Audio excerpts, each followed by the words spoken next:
Az diyeta nədir? Bir belə yemək pişirən, bu tatlı xoruzu pişirən diyeta qalar. Tatlıdır. Pişirmişəm ki, sağ köynə. Elə tatlıdır. Uşaqlar elə güzel pişirmişəm.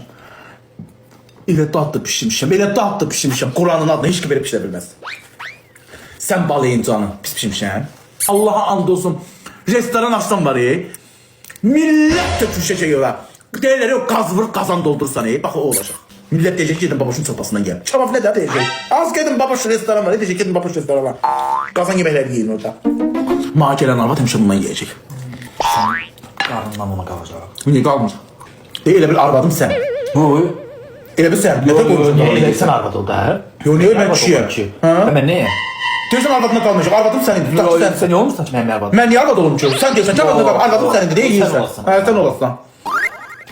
Da baxın görüm kimə düşür. Mən olacağım, sən olasan. Mən olacağım, sən olasan. Mən olacağım, sən olasan. Mən olacağım, sən olasan. Saat düşdü. Gelin, saat düşdü. Arvad sən olasan. Güya mən xanım olsaydım, mən qocadılar ki, yerdə qalım. Nə qarışdırırsan? Çoxdan gidiyor qocadılar mənə. Hansısa bir evdə xanım idim, nə də şeydi, qaynanəndə başıma biçirdi. Amma mən bilsən sabah ördək kəsənən də pişirəcəm.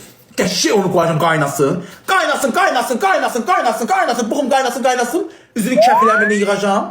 Atacağım əyinə. Qəşşi onu elə pişirəcəm ki, sağ köhnə, mayonezlə, istiyotla.